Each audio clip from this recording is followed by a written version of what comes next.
Realistic approach کے ساتھ بتائیے گا، کیا 2025 میں عمران خان صاحب جیل سے باہر آ جائیں گے؟ میرا خیال ہے، مجھے آئی ہیو ہنچ کہ وہ before the turn of the second half of this year okay, یہ عمران خان جو ہے ان کو انشاءاللہ جیل سے باہر آ جائیں آپ کو عمران خان صاحب کا موڈ کیا لگتا ہے؟ کیا مذاکرات کی ٹیبل پہ وہ آئیں گے؟ گے. بالکل مذاکرات کے ٹیبل پہ بالکل کوئی کبھی اعتراض نہیں کیا اس نے آنے کے لیے، ٹھیک ہے، بالکل بھی نہیں کیا اعتراض. ہم تو پیچھے آپ کو پتا ہے کہ بغیر کسی ریٹن ایجنڈا کے چلے گئے تھے بات چیت کرنے کے لیے. ٹھیک آپ ہے، کو پتا ہے سیکنڈ آف جنوری کو جب سیکنڈ ٹائم ہم گئے ہیں تو انہوں نے کہا جی آپ اپنا مطالبات جو ہیں وہ تحریری لے آئیں. بالکل. تو فیصلہ یہ ہوا کہ وہاں بات ہوئی کہ ہمیں کل ہی عمران خان سے آپ ہماری میٹنگ کرائیں، ہم تحریری مطالبات لے کے آ جاتے وہ ہیں. کروائی نہیں گئی آج تک، وہ میٹنگ نہیں کرائی، آج تک نہیں کروائی گئی. آپ اندازہ لگائیے نا، یہ تو ان کا حال ہے. اور سیریس ہے اس کالم میں، پھر سیکیورٹی کمیٹی کے اجلاس میں بھی بلوانا ہے ملاقات کرائے بغیر.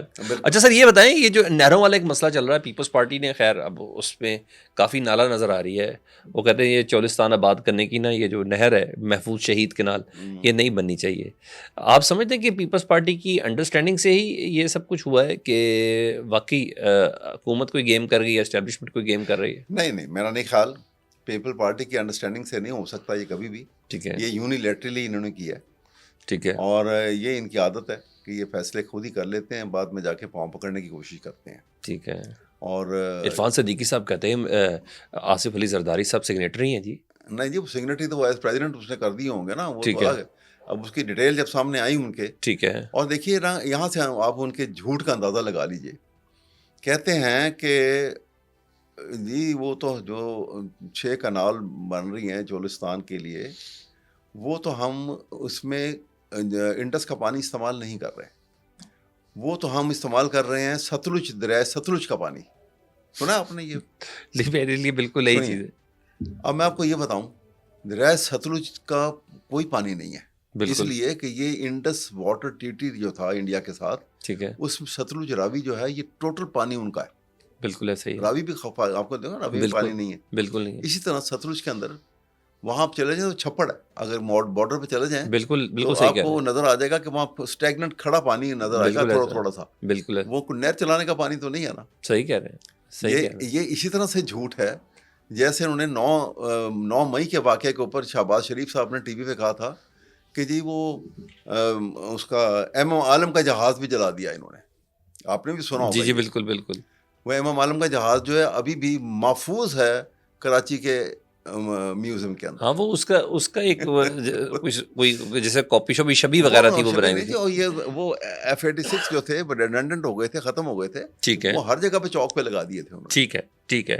اچھا تھوڑا یہ بتائیں کہ آپ سمجھتے ہیں کہ موجودہ حکومت جو ہے یہ معیشت کو صحیح سمت پہ لے جائے، کیونکہ وہ جو پوزیشننگ کرتے ہیں، جو پکٹوریل امیج دیتے ہیں، اس میں 7 آرمی چیف بھی کھڑے ہوتے ہیں، SIFC کا پلیٹ فارم بھی ہوتا ہے، وہ بجلی کی یونٹ کم ہونے کا بھی کریڈٹ آرمی چیف صاحب کو دے رہے ہوتے ہیں، وہ مائنس کے حوالے سے بھی کر رہے ہوتے ہیں، ہر چیز کو نا وہ آرمی چیف صاحب کو کریڈٹ دیتے ہیں. دیکھیں وہ جو چائنیز تھے نا یہاں کے سنگاپور کے، احتیاط سے بولیے گا، پیکا شیکا چل رہا ہے ابھی آج کل. سنگاپور کے جو ریفارمر تھے، وہ لیک واک تھے نا، جنہوں نے ماڈرن سنگاپور سارا. بالکل بالکل بالکل بالکل بالکل. ان سے پوچھا گیا کہ آپ نے اتنی بڑی ریفارم، اتنی بڑی تبدیلی کیسے کر دی؟ ٹھیک ہے، تو انہوں نے کہا ایک بنیادی چیز میں نے ذہن میں رکھی تھی. ٹھیک ہے، کہ آپ لوگ جو ہیں پولیٹیشینس کو، rest of the politician world میں جیسے کرتے ہیں، ٹھیک ہے، انہوں نے کہا آپ لوگ جو ہیں you tend to give to your nation, to your people ٹھیک ہے، what they want. I gave to my people what they needed. واہ، What a difference. دیکھیں بالکل ایسا ہی ہے. تو اس لیے یہ جب تک آپ کا یہ تو پبلک کی مرضی نہیں چل رہی، ہاں آپ کا پالیسی ڈیوائس صحیح نہیں بنے گی، اس کا اسٹرائک آپ نے کس ڈائریکشن کی میں جانا ہے، کیسے اس کو آپ نے جو. سر نیکسٹ اسٹیپ کیا تھا؟ آپ نے بتایا کہ خوف نفرت میں بدل جاتا ہے، جو بدل رہا ہے، نفرت سے نیکسٹ کیا ہے؟ نفرت جو ہے ایگریشن، اور وہ بہت خطرناک ہے. نفرت جو ہم کو بتایا تھا نا کہ 2 چیزیں جو ہیں، نفرت اور پیار، یہ دونوں ایگریشن پیدا کرتی ہیں انسان کے اندر.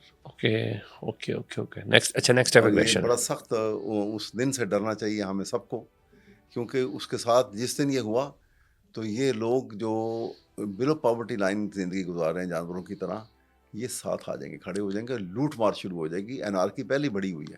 آپ کو لگتا ہے یہ سیٹ اپ جو ہے اپنی مدت پوری کرے گا؟ کبھی بھی نہیں. کبھی بھی نہیں. میرے خیال میں یہ سال آخری سال ہوگا ان کا. مجھے اچھا. بالکل آئی ایم کنونسڈ.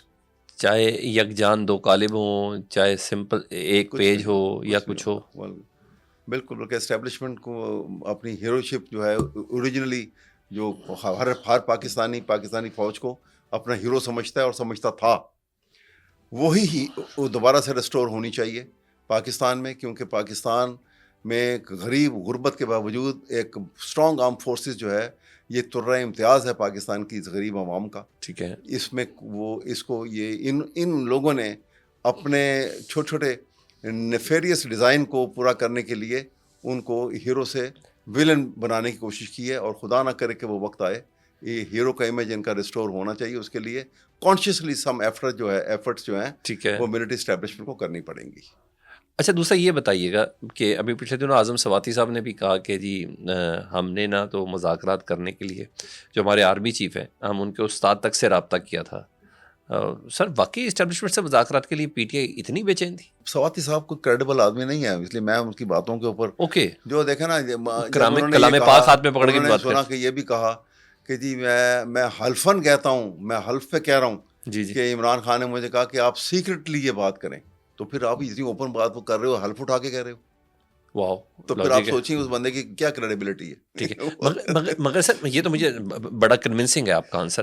مگر اب ہم یہ بھی تو دیکھ رہے ہیں نا، شیر افضل مروت صاحب وغیرہ، یہ جو آپس میں الزامات اور ٹائمنگ بڑی میٹر کرتی ہے نا. اس وقت اسد کیسر کے اوپر الزام لگانے کی ضرورت نہیں تھی، عاطف خان صاحب کے ہو گیا یا شہرام درگئی کے اوپر.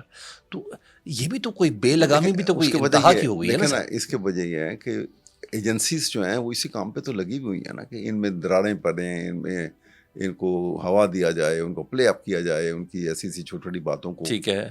وہ اس کام پہ لگے ہوتے ہیں ہمیشہ. کل پرسوں فردوس شمیم نقوی صاحب میرے پروگرام میں کہہ رہے تھے، وہ کہتے ہیں کہ ہمارا مقابلہ صرف نون لیگ اور پیپلز پارٹی سے نہیں ہے، تیسری طاقت سے بھی. اچھا وہ لو تو اچھا وہ بھی کامیابی سے اپنا کردار کہیں نہ کہیں ادا کر رہے ہیں، تھوڑا بہت نوک جھوک لگی رہتی ہے. ابھی ایک جو عمران کا اپنا میگنیٹ اتنا اسٹرانگ ہے، ٹھیک ہے، کہ یہ سارے کے سارے جو ہیں ان کی سنسیریٹی عمران خان کی حد تک جو ہے بالکل ٹھیک ہے سب کی. اسٹریٹ پاور میٹر کرے گی؟ سڑکوں پہ آنا دوبارہ میٹر کرے گا؟ میرا خیال دیکھیں اب اس کے انداز بدل جاتے ہیں. ٹھیک ہے. اور یہ دیکھیں اب پاکستانی خاص طور پہ پاکستانی عوام کو کبھی جو ہے نا انڈر اسٹیمیٹ نہیں کرنا چاہیے. ہسٹری بتاتی ہے ویسے. اور ایک میں شعر اس کے جواب میں دوں گا سر. جی جی پلیز. فیض احمد فیض کا. جی جی. وہ کہتے ہیں کہ خاک راہ تھے، خاک راہ بھی یہ لوگ تھے، خاک راہ بھی یہ لوگ، کہر طوفاں بھی، سہا تو کیا نہ سہا اور کیا تو کیا نہ کیا. واہ. اس لیے یہ سمجھ لیں کہ آج ڈنڈے کھا کے چپ کر کے بیٹھ گئے. یہ انپریڈکٹیبل پاکستان کے جیسا کرکٹ ٹیم بھی انپریڈکٹیبل رہی ہے اور ہمیشہ رہے ہیں. ٹھیک ہے. پاکستان کا رول بھی ایسا ہی ہے، اس کو کبھی انڈر اسٹیمیٹ نہیں کرنا چاہیے. یہ عوام جو ہیں جس دن کھڑے ہو گئے تو ان کے آگے کوئی نہیں روکنے والا. اچھا میرا صاحب ایک سختی کا عنصر آ چکا ہے تینوں جگہ میں، حکومت لے لیں، اسٹیبلشمنٹ لے لیں، پی ٹی آئی لے لیں، عمران خان صاحب لے لیں، کوئی اپنے اپنے سٹانس سے پیچھے ہٹنے کو تیار نہیں ہے. یہ طے ہے کہ ہماری اسٹیبلشمنٹ ایک حقیقت ہے، اور موجودہ army chief general Asim Munir صاحب کے ہوتے ہوئے آپ سمجھتے ہیں تعلقات بہتر ہو سکتے ہیں اسٹیبلشمنٹ کے ساتھ، بہتر ہو سکتے ہیں؟ میں سمجھتا ہوں کہ اس وقت اسٹیبلشمنٹ کے لیے بھی سب سے بڑا کام یہی ہوگا کہ اپنے آپ کو کسی طرح سے بچا کے اپنے اس امیج کو ریسٹور کرنے کی کوشش کریں. یہ لوگ تو خراب ہیں، یہ خراب رہیں گے اور یہ خراب کریں گے. ٹھیک ہے. یہ بڑا ہی ضروری ہے کیونکہ یہ امیج نہیں خراب ہونا چاہیے. پاکستان کے اندر انڈیا کے اتنے بڑے دشمن کے آگے آپ کو میں بتاؤں کہ وہ انڈیا کو جو ہے نا ساؤتھ ایشیا کا منی سپر پاور بنانے کا رول دیا جا رہا ہے جو نئی گروپنگ کے اندر. اور انڈیا کی یہ ڈیمانڈ ہے کہ پاکستان جب تک nuclear with strong arm forces Pakistan ہے، جب تک انڈیا یہ رول پلے نہیں کر سکتا انلیس پاکستان انڈیا کا سیٹلائٹ بن جائے، لائک بھوٹان، سری لنکا اور نیپال اور بنگلہ دیش. بالکل. تو اس لیے یہ سمجھنا چاہیے، یہ ایک بڑی سٹل لائن ہے اس کو سمجھ لینا چاہیے. وہ ہر چیز استعمال